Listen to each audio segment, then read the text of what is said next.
মানববিহীন যুদ্ধের যুগে কি চীনই প্রথম এগিয়ে গেল?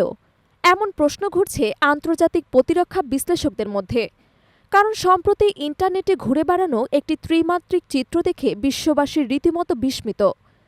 ছবিতে দেখা যাচ্ছে ৬ পাওয়ালা একটি কচ্ছপ, যা আকারে বাস্তবের মতো হলেও সেটি রক্তে মাংসে গড়া নয়, বরং ধাতব কাঠামোয় তৈরি, অর্থাৎ একটি আধুনিক রোবট।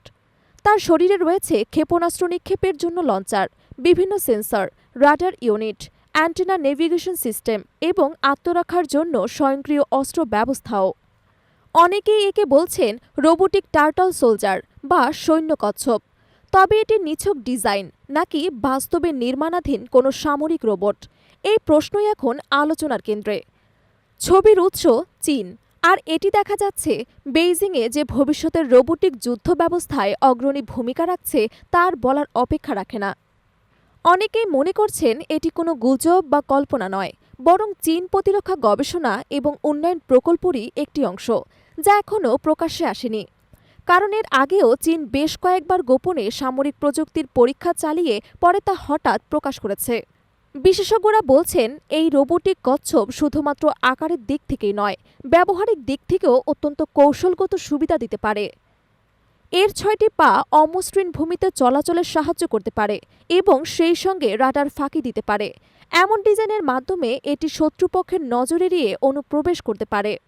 এতে কৃত্রিম বুদ্ধিমত্তা সংযুক্ত থাকলে তা যুদ্ধক্ষেত্রে স্বাধীনভাবে সিদ্ধান্ত নিতেও সক্ষম হবে। চীনের সামরিক গবেষণা বরাবরই গোপনীয়, তাই এই ছবি বা ডিজাইন সত্যতা যাচাই করা কঠিন হলেও এটা স্পষ্ট যে দেশটি ভবিষ্যতের যুদ্ধক্ষেত্রের জন্য প্রস্তুতি নিচ্ছে।